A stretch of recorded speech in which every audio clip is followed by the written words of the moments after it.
Te presenté como psicólogo y filósofo y el día de hoy nuestro tema es el sentido de la vida. ¿Qué es el sentido de la vida, Rafa? ¿Cómo estás? Wow, muchas gracias, ¿no? Pues siempre buscando el sentido, ¿no? Porque es algo que no podemos encontrar del todo, pero podemos ponernos en camino, que es como correr al horizonte, ¿no? Y menos mal, porque si acabáramos encontrando el sentido de una manera definitiva sería como game over, ¿no? Parece que entonces ya la vida se acabaría como un videojuego Claro. que te lo acabas y entonces ya qué pasa después, ¿no?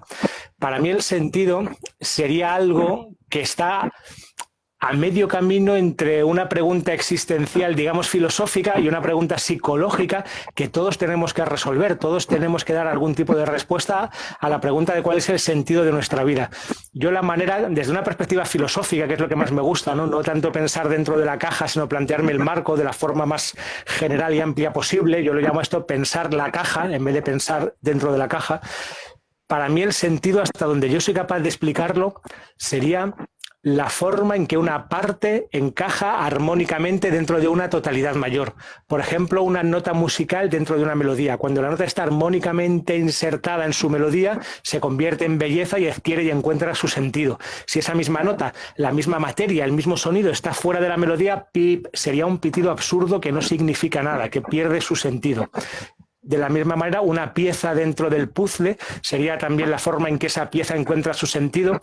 Y entonces nosotros, que somos a la vez partes y a la vez totalidades, yo diría que una cualidad básica humana, tal vez la cualidad antropológica más básica, es que estamos a medio camino entre el todo y la parte. Somos seres llamados a lo absoluto y a la vez somos precarios y relativos.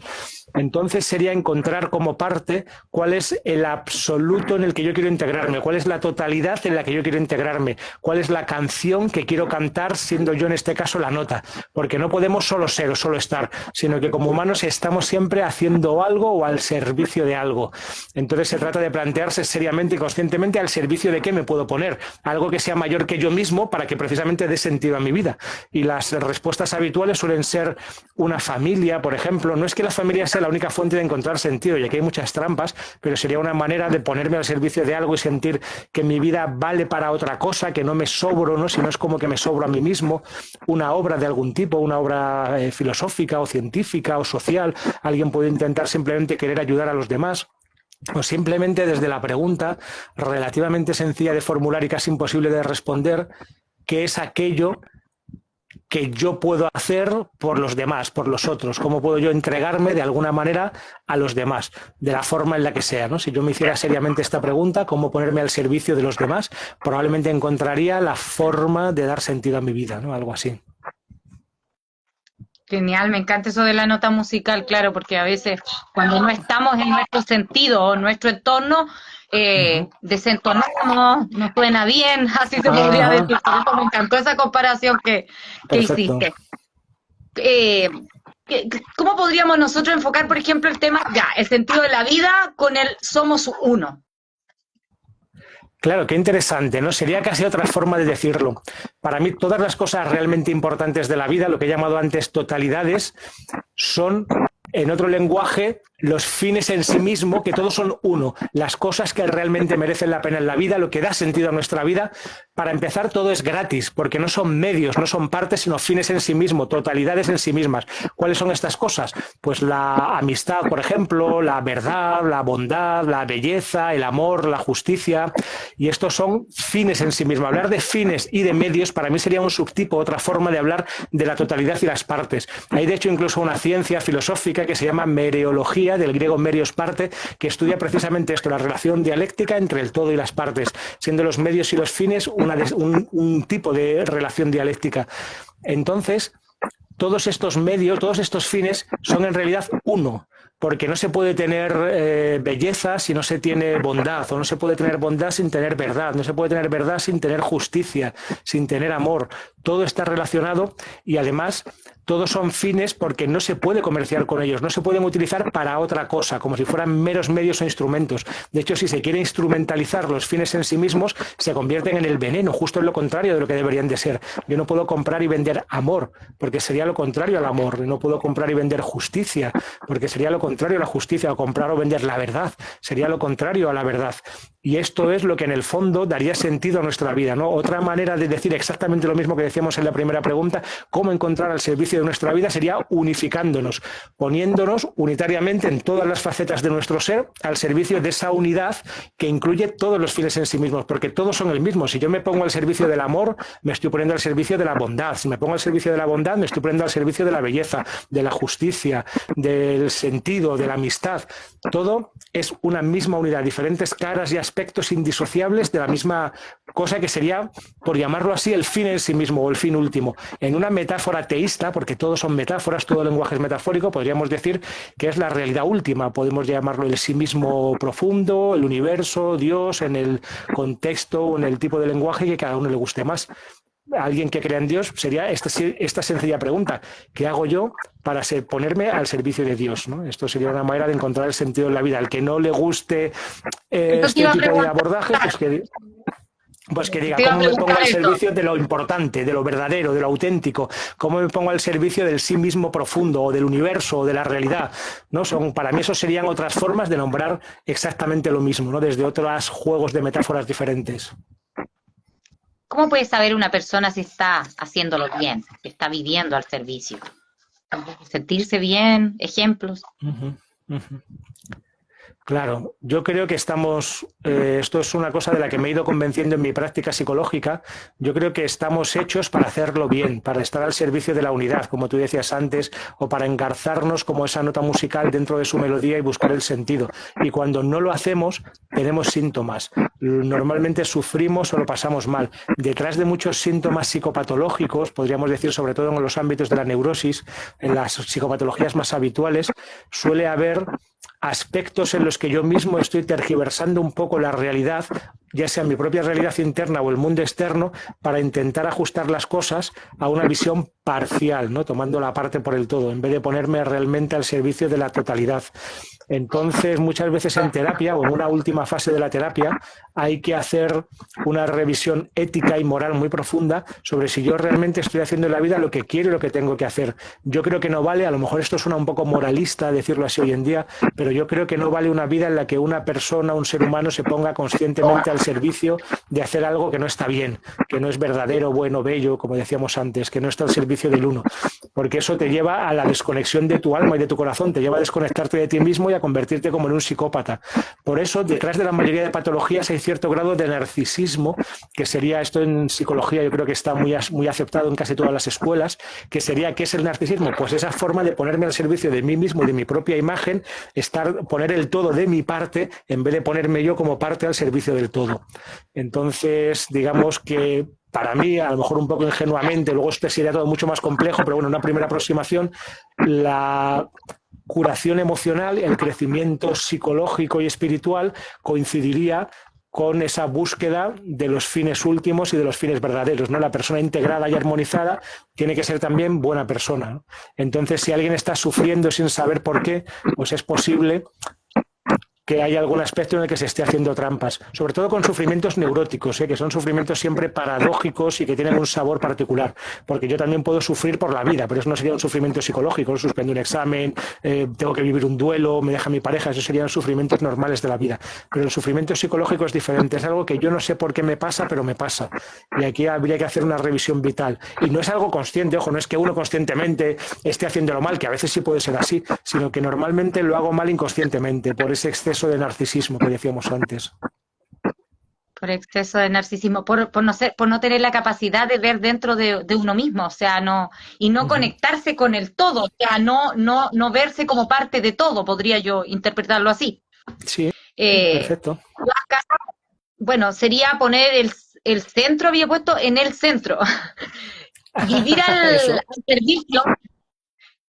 al servicio de los demás. Y con uno mismo tú dijiste que había una diferencia entre la psicología y la filosofía. ¿Qué hay ahí con la filosofía? ¿Qué se podría decir de ese aspecto? Para mí no hay psicología sin filosofía. Yo creo que es un error considerar hoy en día la psicología simplemente como una ciencia empírica. Tiene un aspecto científico, pero nunca puede agotar la totalidad de la disciplina.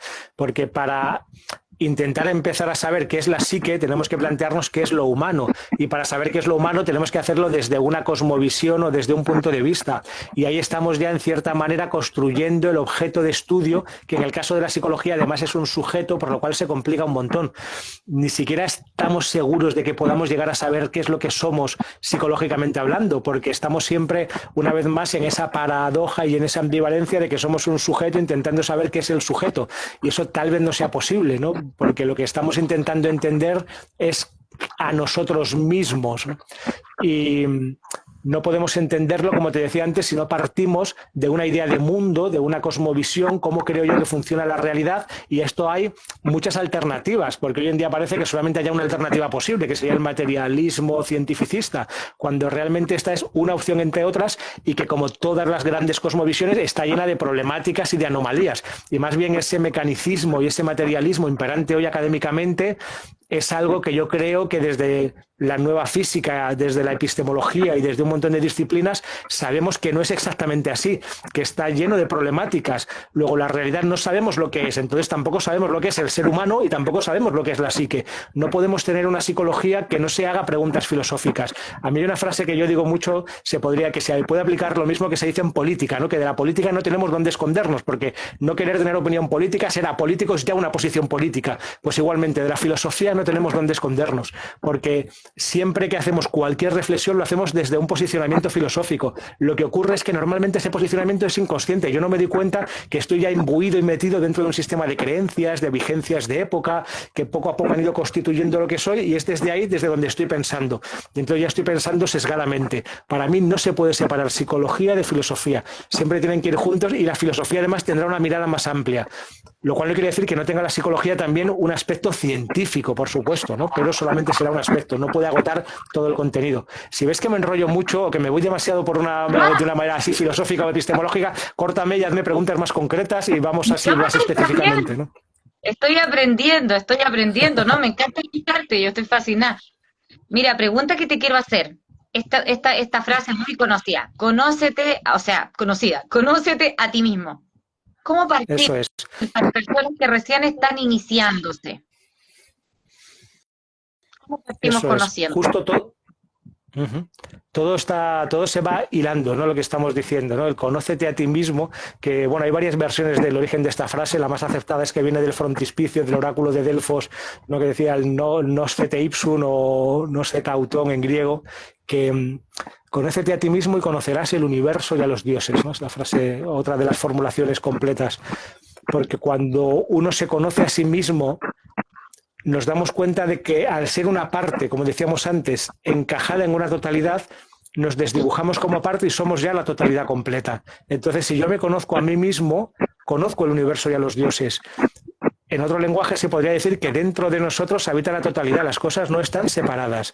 No está por un lado Rafa Millán y por otro lado estás tú o los espectadores dentro de un universo en que hay muchas cosas separadas, sino que todo está interrelacionado y todo está unido. Entonces, si yo me conozco a mí mismo, conozco la totalidad de lo real. Por supuesto, eso no quiere decir que sepa cada una de las partes, ¿no? Que yo me conozco a mí mismo y no sé nada, yo qué sé, sobre qué has desayunado tú esta mañana. Sin embargo, si yo me conozco a mí mismo, en lo hondo y en lo profundo, sí que sabré quién eres tú, porque somos la misma cosa, la misma conciencia y el mismo ser viviendo una experiencia humana muy, muy similar en tu caso y en el mío. Y conocerse a uno mismo es también salir del narcisismo, poner el centro en el centro, ¿no? En vez de estar autocentrado, pensando que yo soy el centro del mundo, darme cuenta que yo no soy más que una parte que está encajada en la totalidad. Porque será como esa paradoja o ese doble nivel de que somos a la vez seres, como te decía antes, cuasi absolutos, somos casi como dioses, y a la vez somos seres muy relativos y muy frágiles, las dos cosas. Hay un poeta chileno, Nicanor Parra, que lo expresa de una manera muy bella, aunque él lo dice tal vez de una forma un poco machista, referido a la mujer, pero podemos generalizar y decirlo del ser humano en general, que dice que somos un terrible embutido de ángel y bestia. Pues esto creo yo que define muy bien lo que somos.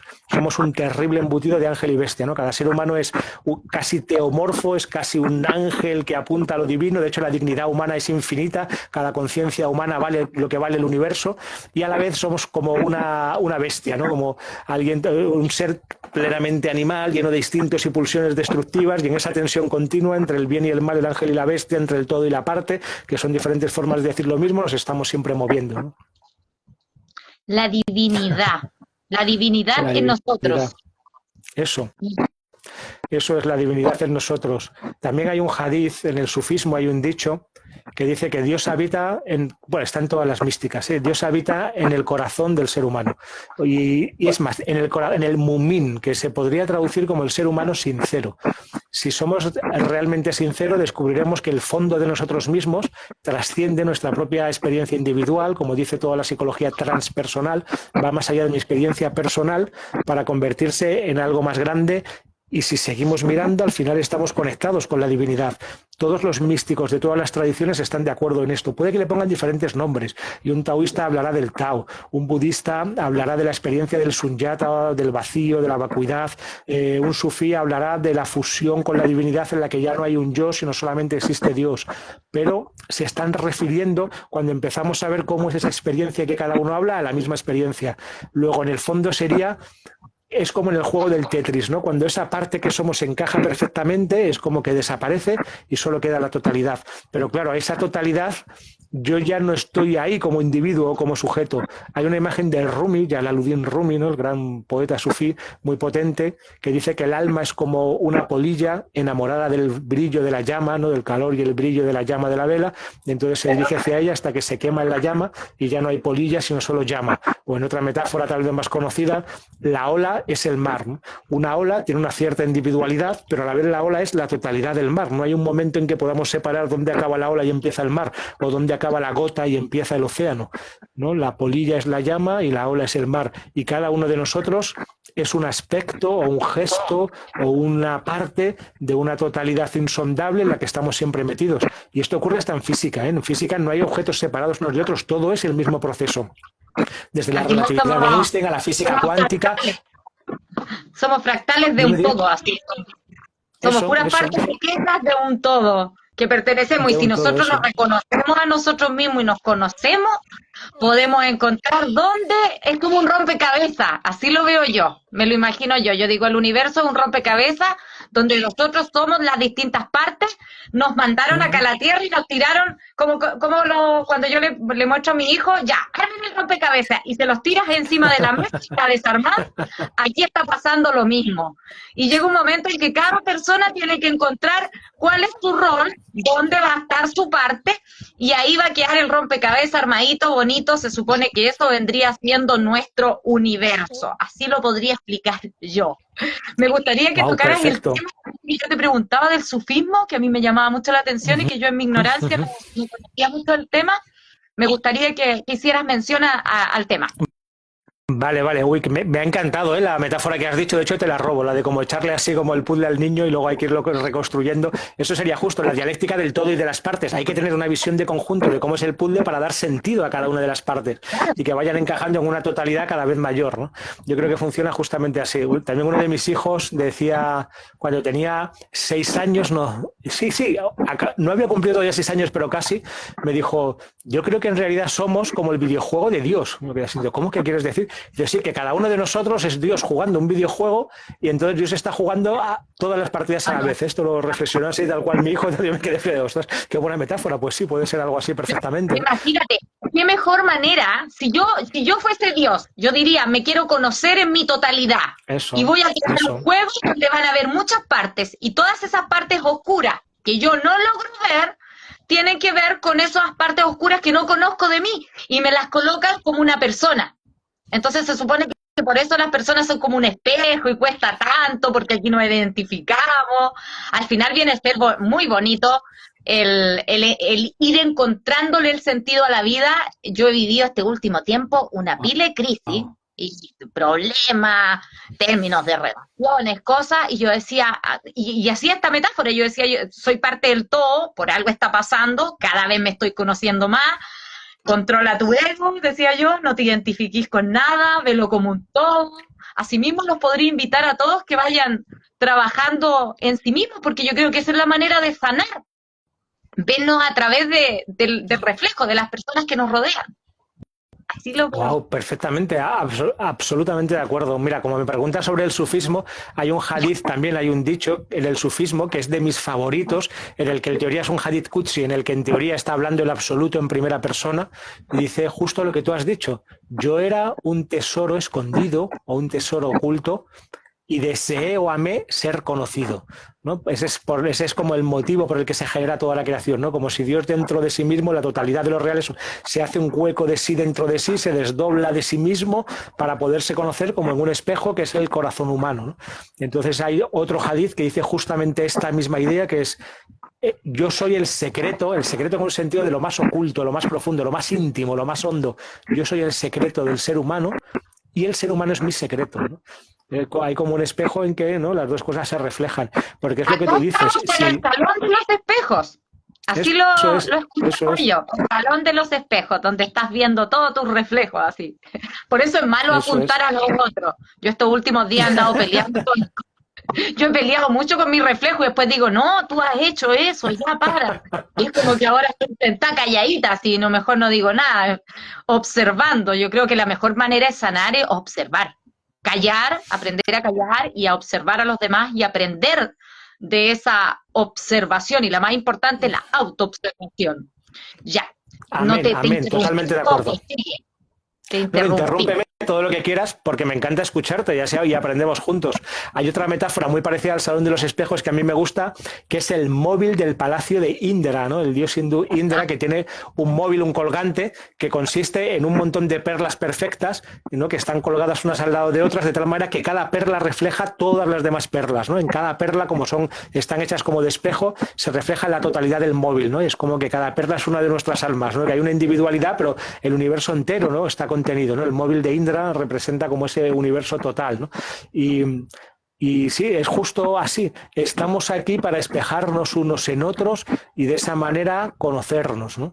Hay otro dicho también en el sufismo, bueno, esto incluso porque el sufismo para mí es la mística universal. Y yo creo que en el sufismo, como yo lo entiendo ahora, a lo mejor hace 10 años te hubiera dicho otra cosa, es intentar buscar el aspecto interior, íntimo y espiritual de todas las tradiciones, pero sobre todo haciendo hincapié, porque es de ahí de donde ha salido esa matriz, en la mística árabe y persa, ¿no? Entonces, hay un versículo coránico en el que Dios también, hablando en primera persona, dice: os he creado en pueblos y grupos diferentes para que os conozcáis unos a otros. Qué cosa más bonita, ¿no? He creado la diversidad porque si Dios hubiera querido, por decirlo así en un lenguaje casi infantil, todos seríamos budistas o todos seríamos musulmanes o cristianos. Habría un planeta en que todo el mundo pensara igual, pero no. Todo está creado en diversidad. 1.000.000 de especies de insectos y dentro de cada subespecie otro 1.000.000 de subespecies, de flores, de paisajes, de culturas humanas, porque estamos hechos en grupos distintos para conocernos unos a otros, ¿no? Y hay un hadith, un dicho también que añade, y en medio reconocerme a mí, ¿no? Reconocer esa unidad, ¿no? Porque solamente viéndonos en la diversidad, viendo lo que de ti hay diferente, de mí y a la vez hay igual, vamos a reconocer en medio esa unidad o ese absoluto, ¿no? Y vamos a encontrar juntos la divinidad, porque primero hay que separarse para hacer el camino de regreso a casa, ¿no? Hay que tener sed para encontrar la fuente, como dice siempre Mardía, ¿no? ¿Por qué tenemos sed? ¿Por qué estamos aquí como separados, anhelantes el regreso a casa, algo que nos falta, seres carenciales? Porque en esa sed está la fuente, ¿no? Si no existiera de alguna manera el anhelo y la sed, no sabríamos que hay una fuente a la que podemos regresar y retornar. E incluso hay una fuente antes de la fuente, ¿no? Donde ya se unificarían todas las tradiciones, ¿no? Y yo creo que retornamos a la fuente cuando ya terminamos el ciclo. Porque estas personas dicen, ay, es que las reencarnaciones, no sé, a mí me da que pensar. Yo en mi locura empiezo a filosofar y digo, sí, debe ser así. Debe ser así, que cada vez que... Sí, por eso ahora se habla del despertar de la conciencia, pero yo digo, despertar a ser consciente de lo que yo soy. Conocerme a tal extremo que Eso. voy en este mismo juego, como decía tu niño, vamos avanzando, voy aprendiendo y así ya las reencarnaciones se supone que son distintas versiones y llega un momento en que ya no reencarno más porque termina el juego. Después me iré a experimentar a otro planeta, a otra parte, no sé, porque aquí estamos un poco privados de información, pero así se podría decir. Hay una forma de que nos informan desde el mundo, no sé si se dice onírico, no sé cómo, porque tú dijiste que tú tenías conocimiento en sueños. Se supone que en este Sí, juego nos soplan y nos muestran imágenes y tenemos sí. cosas, porque la gente dice, ¿qué son los sueños? ¿Y por qué existen? ¿Por qué soñamos con cosas? El significado, que muy pocas personas a veces se concentran en lo importante que significa el significado de los sueños, porque se supone que así podemos ir descubriendo y tenemos como mensajes desde otro plano, se podría decir, para nosotros poder ir avanzando en el videojuego. ¿Qué nos podrías decir? Claro. Sí, lo soy. Es uno de mis temas favoritos, ¿eh? Llevo 20 años estudiando y analizando sueños, pero antes de eso voy a volver a lo anterior porque me he quedado con otra metáfora que me encanta, aunque estamos haciendo la misma todo el rato, ¿no? Porque igual que uno puede tener uno puede escribir una novela, ¿no? Y todos los personajes a la vez son el autor, o uno puede tener un sueño y en el sueño todos los personajes es el soñante, ¿no? No es algo tan extraño esto que decimos, no, es que realmente Dios está jugando todos los juegos. Bueno, es que una metáfora de eso ocurre en el ámbito del sueño, porque en el sueño estoy soñando todos los personajes. Es muy claro que aparece en el sueño es un espejo de mí mismo. ¿Se está cortando ahora? No, estás haciendo algo ahí, ¿no? Estás conectándote. Sí, que estaba moviendo el teléfono. Vale. Y hay una metáfora. Un segundito. Ajá. Ahí sí. Ahí está, perfecto. Vale. Vale, si no sé por qué te pierdo todo el rato a ti, ¿sí? Aquí yo estoy justo en el router, bueno, y hay una metáfora, no sé si escucharás ahora, hay una metáfora de Ken Wilber. Ahí, a ver, ahora parece que sí. Hay una metáfora de Ken Wilber que a mí me gusta mucho respecto a lo que hablábamos antes, ¿no? De por qué la divinidad se separa en todos los mundos, y él responde, porque es muy aburrido cenar solo, ¿no? Entonces, si tú fueras un Dios, no digamos, un ser omnipotente y omnisciente en la perfecta autocontemplación de ¿qué es lo que querrías? Pues dividirte para eso, para salir de ese ser tesoro oculto, para conocerte a ti mismo, ¿no? Y hay un cuento de Isaac Asimov que explica esto de una manera preciosa, ¿no? Que es como un filósofo, bueno, un científico, que es lo que le gustaba a Asimov, que fallece y se encuentra con Dios. Y entonces el científico está espantado, dice, he muerto pero sigo vivo, es horrible vivir de esta manera, voy a hacer todo lo posible para intentar morir. Y le dice Dios, no pasa nada, porque volveré a recrearte cuando, ¿no? Por mucho que te mates a ti mismo, volveré a recrearte de tal manera que ya no puedas matarte así y sigas vivo. Pero es que vivir así, en una especie de conciencia en el vacío junto a la divinidad, es terrible, así que lo que voy a intentar es matarte a ti, le dice a Dios, ¿no? Y entonces Dios le dice, hombre, qué bien, tengo mucha esperanza en ti porque te has dado cuenta muy rápido de cuál es tu misión, ¿no? Digamos, un ser eterno temporal, si viviéramos como seres relativos en la eternidad, lo único que querríamos es jugar el juego de la muerte, ¿no? Como dividirnos en todos los seres para experimentar la temporalidad, precisamente. Esto se entiende muy bien también con la metáfora de los sueños, como tú decías antes, como si hubiera una realidad despierta y una realidad en la que estamos dormidos.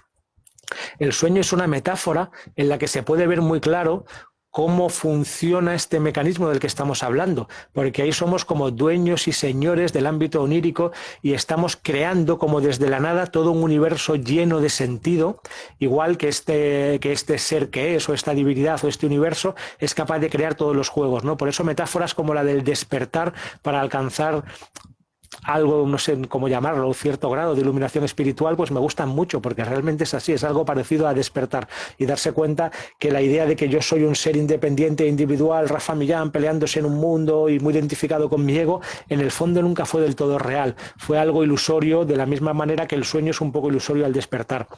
¿Y qué son los sueños? ¿No? Bueno, esto es una perspectiva metafísica casi, podríamos decir, desde una mirada más psicológica y más concreta.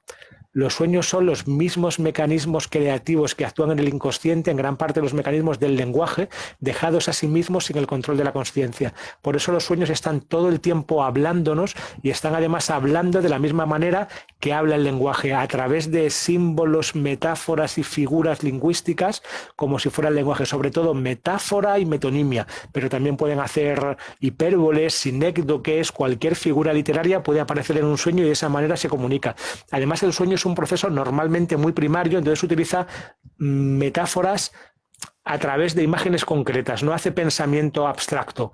Y desde ahí, simplemente sabiendo esto, podemos empezar a interpretarlos como si fueran un texto, planteándonos qué temas propone un sueño, qué asocio con este sueño, cómo es la estructura del sueño, igual que me plantearía cualquier otra narración, un mito, una leyenda o incluso una película, ¿no? Podríamos decir, ¿qué significa El Señor de los Anillos? Y estaríamos aquí hablando 7 horas sobre qué significa cada personaje, cuál es el tema principal, cuál es la estructura de la obra, por qué tiene esa estructura y no otra, y estaríamos encontrando nuevos significados una y otra vez. Pues con los sueños pasa exactamente igual. No suele haber una única interpretación unívoca del sueño, monolítica, el sueño significa esto, sino que está siempre abierto a nuevas alusiones que dicen algo de nosotros mismos, porque en el sueño estamos conectando con nuestra propia hondura y con nuestra propia profundidad, y hay sueños que vienen de lo alto, sueños espirituales, y hay otros sueños que vienen, digamos, de abajo, del sótano, del inconsciente, y muchas veces vienen mezclados, ¿no? Y lo más difícil es separar qué es lo de arriba y qué es lo de abajo, porque los sueños son aparentemente absurdos, no porque no signifiquen nada, sino porque condensan tantos significados de tantas áreas y de tantos ámbitos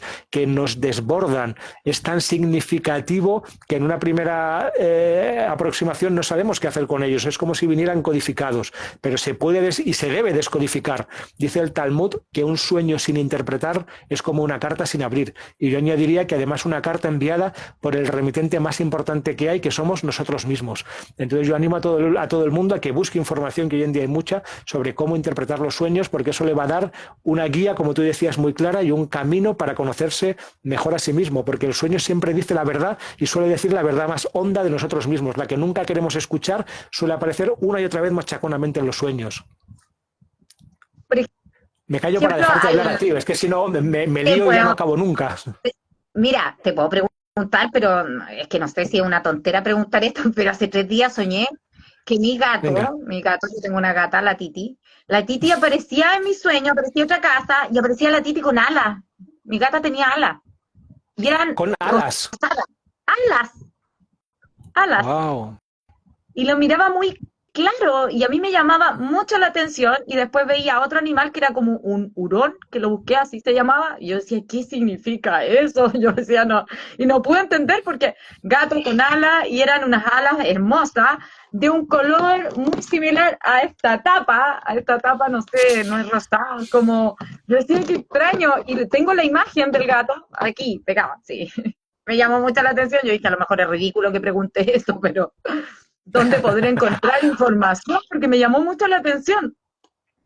Sí, es un sueño muy interesante porque ese símbolo del gato alado es casi un arquetipo, ¿eh? Es como un mitologema universal, me recuerda, es un sueño, muchas veces los sueños individuales reflejan aspectos míticos o arquetípicos, pero a veces de una manera como muy casera, ¿no? Como un mito de andar por casa, podríamos decir, un mito de barrio, y ese me recuerda mucho al mito del Pegaso, ¿no? Del caballo alado, lo único que en este caso en vez de un caballo pues sale tu gato, ¿no? Yo creo que la gatita Titi ahí debe de representar algún aspecto tuyo propio, algo que tenga que ver con tu sensibilidad o con la ternura o también con la parte femenina, ¿no? Normalmente los gatos se asocian más a lo femenino, a lo lunar, a lo nocturno, también a lo inconsciente y a lo espiritual. Y el que tenga alas, o sea, yo interpretaría, claro, es que no se puede interpretar un sueño sin conocerte.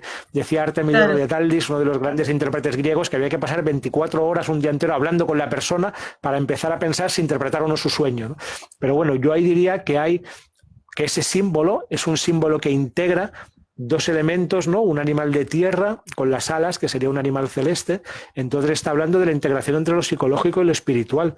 Yo creo que este símbolo para ti es una invitación a profundizar en tu vida espiritual, a dejarte crecer alas, digamos, ¿no? A empezar como a volar esa parte que estaba antes en tierra, lo que significa para ti ese gatito, que en parte también es tu corazón, ¿no? Porque si es tu gato, pues yo tengo también un gato y yo sé el cariño que se le tiene a los gatos, es como si fuera tu amor, tu hijo, tu corazón, algo así.